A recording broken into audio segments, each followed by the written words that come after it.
think we're ready to move on to transferring these bevels to the sides and the bottoms and up to the keelson and stem.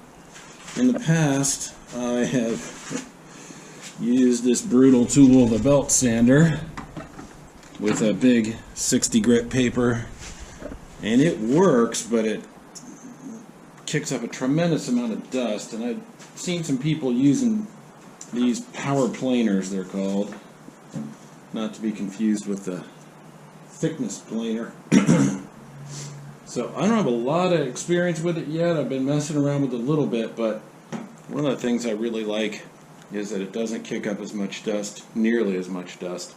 So I'm thinking I'm going to try to use this guy for getting it close, and then go to hand planes again, which I'm still kind of learning to get comfortable with. Trying this guy out. I've heard they're good. Kind of liking the flapper wheel for some of this big heavy grinding. I'm going to maintain this bevel and come up to that 1-inch line.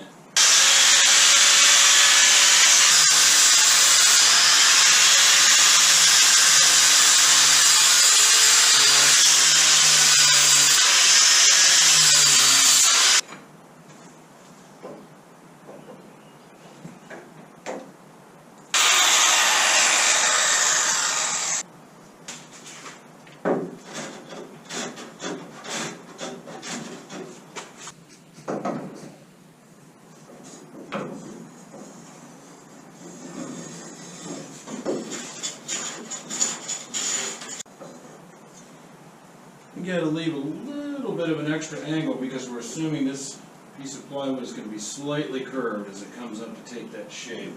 So it's not exactly a straight line. And here what we're trying to do is transition, keeping that angle correct, and the actual joint in the middle of the chine. Pretty good.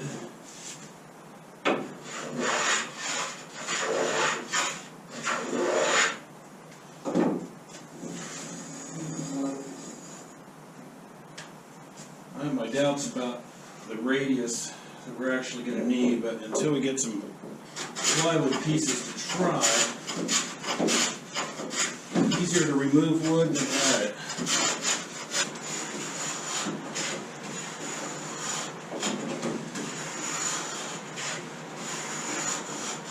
You can see how the position of the chine and shear and frames make it relatively straightforward. Biggest area of material removal is up here, and I really liked using that flapper. Like we discussed earlier, we're going to take from 1 inch where the plywood is up with a mahogany inset, gradually transition to where by the time you get out here the plywood is cut off at a face, providing again 1 inch width. And so we're getting close.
Taking a little break from the software world to solvable problems out here at the boat.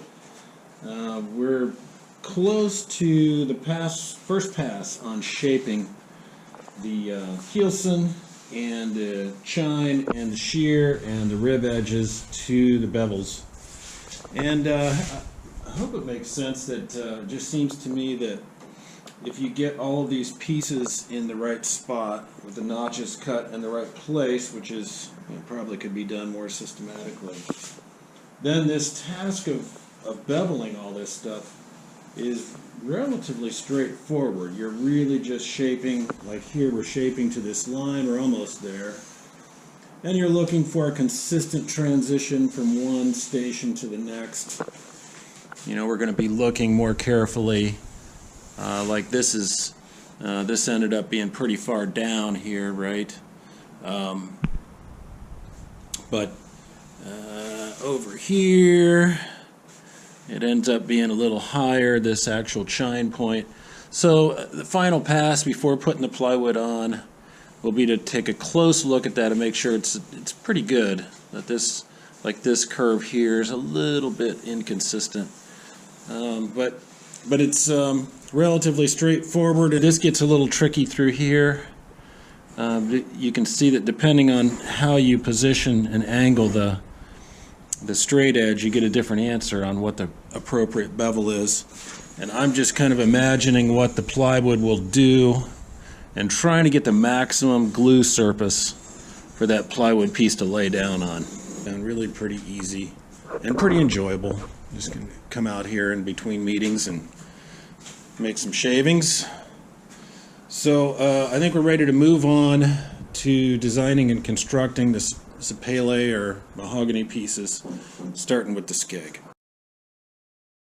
The Skeg, one more time, back to the well on our old plan. This is a slightly reduced size from the last boat because, as I mentioned, it was a little hard to tack. It felt like a catamaran. You're trying to bring it around, what they call coming about, where you turn through the wind from one side to the other. You're losing speed as you turn into the wind, and this very strong Skeg on the other boat with a little protruding keel about that tall above the bottom made it hard to turn, so we're going to balance that out a little bit more for a good rowboat with a Skeg, but not quite so hard to tack. So just kind of drew that 4 inches. It's a little narrower than the other boat, and the other one, it came all the way up to R4 in an angle. We're going to just kind of picked a dimension there and measured it off with our scale ruler. 2 feet 3 inches. So one of the things I did that I liked last time was I had the piece of wood actually come through the keelson and fasten onto the daggerboard. That seemed like a nice way to strengthen it. You put a little curve on the mahogany that shows up through there. And then we don't want it to stop totally to zero because we're going to have a piece of mahogany that fills in all the way along the keelson. So I need to kind of make a judgment call about exactly how high that will be. So we should be able to make a pattern for this and cut it out.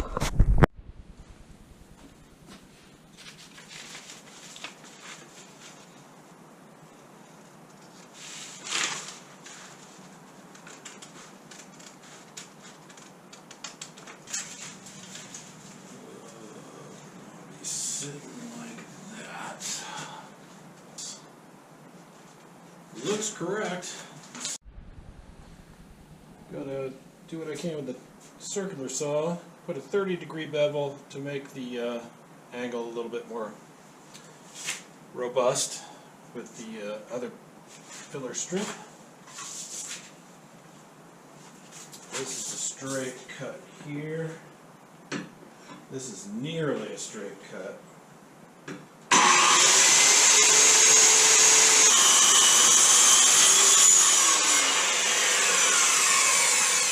First, Sapele.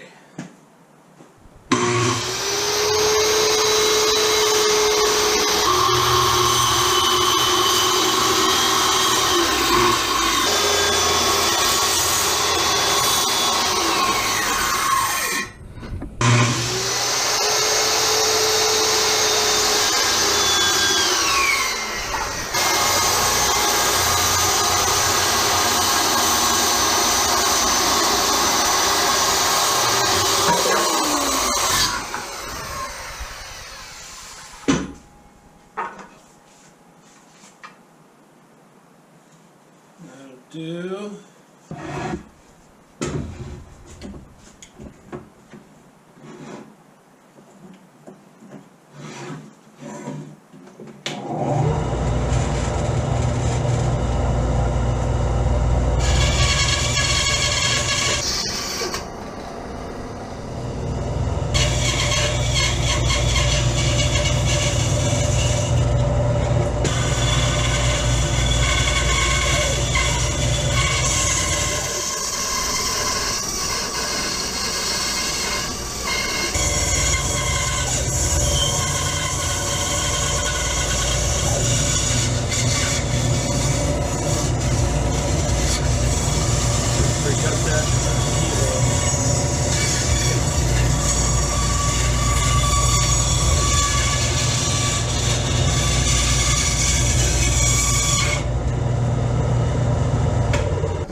That's pretty good. One happy camper. Look at that. That is awesome. With my teardrop on the front. That is super cool. A teardrop, right. Yeah. So this is Ed and Sue's teardrop, and what got you guys started thinking about a teardrop camper back when this idea first hatched? A brand new tent, gobs and gobs of rain, a waterfall through the seam at the top of the tent. A failed tent trip. That's right. That makes all kind of sense. In the rain. And then we also got into like cool weather camping. Yeah. And we thought, what could we go for a long way in that we could actually warm up a little bit? Yeah. And then the third thing was we started to be 50 or older. Yeah. So Ed started researching, and he came across the idea of a teardrop, and he was like, this is it! Deluxe tent camping. That matches our observation when Deb and I borrowed it last 2 years ago. We were trying to summarize the experience, and it's like, this is a tent that you don't have to set up, and you can lean on the walls of, right? So the space inside is significantly bigger just because of that. And then how long till I got involved was it that you started from when you first started thinking about this as an idea to... Ed and I researched teardrops for probably 2 years before we got started. Yeah. Ed dragged me into the TV room at least 100 times to watch how to build your own teardrop camper. His good friend Bill traded an antique pen for this dilapidated, rotting Jayco that was at least 50 years old. He probably spent a year on putting together his little notebook with his plans. Yep. So he started building on the trailer probably a year before he got sick. He stopped working on it, and that was a signal to me that something was really wrong. Yeah. The foundation of the trailer was done. Yeah. And it became apparent to me that Ed was not going to make it to finish it. And I thought to myself, who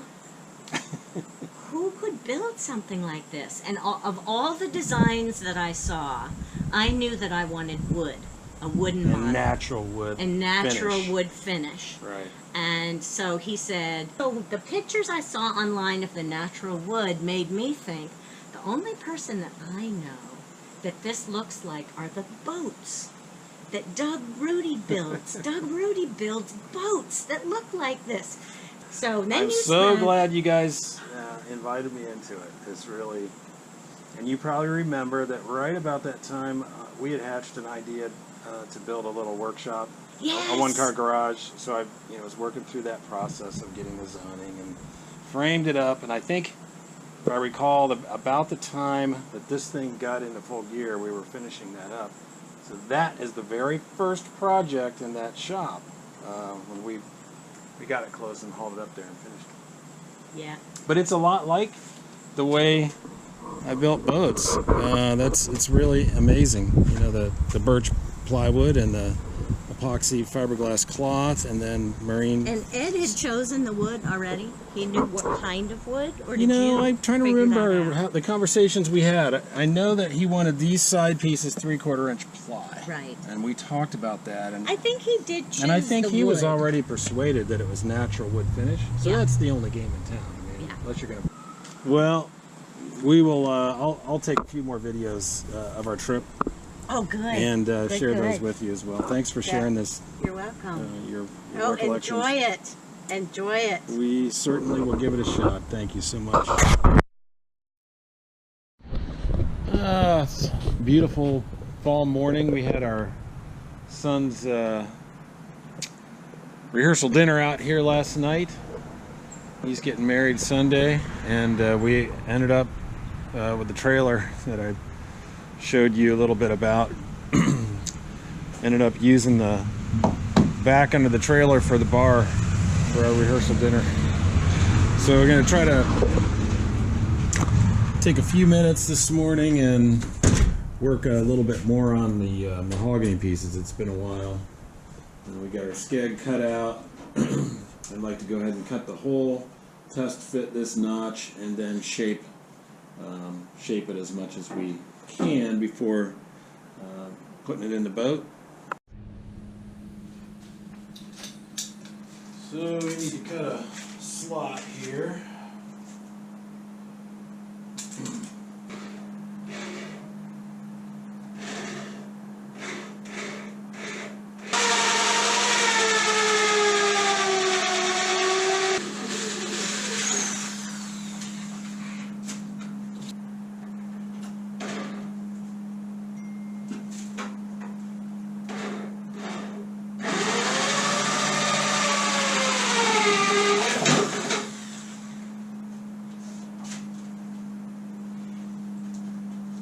Good.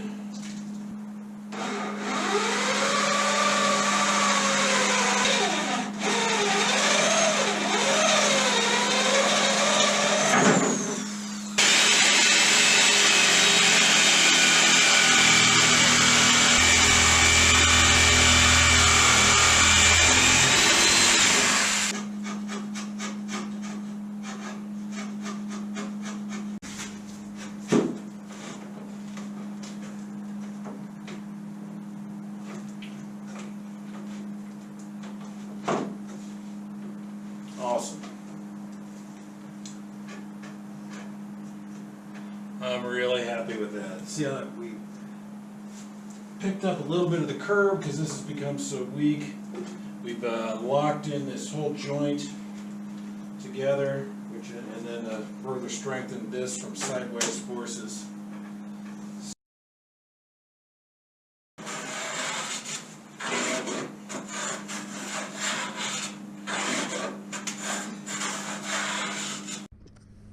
Alright, we've got basic cleanup of our skeg, and I want to put kind of a finished, this will show inside the back of the boat coming up through the keelson against the transom, so I want to put a round over on that and try to do the same on this up until the point where we're going to be having it meet the filler piece.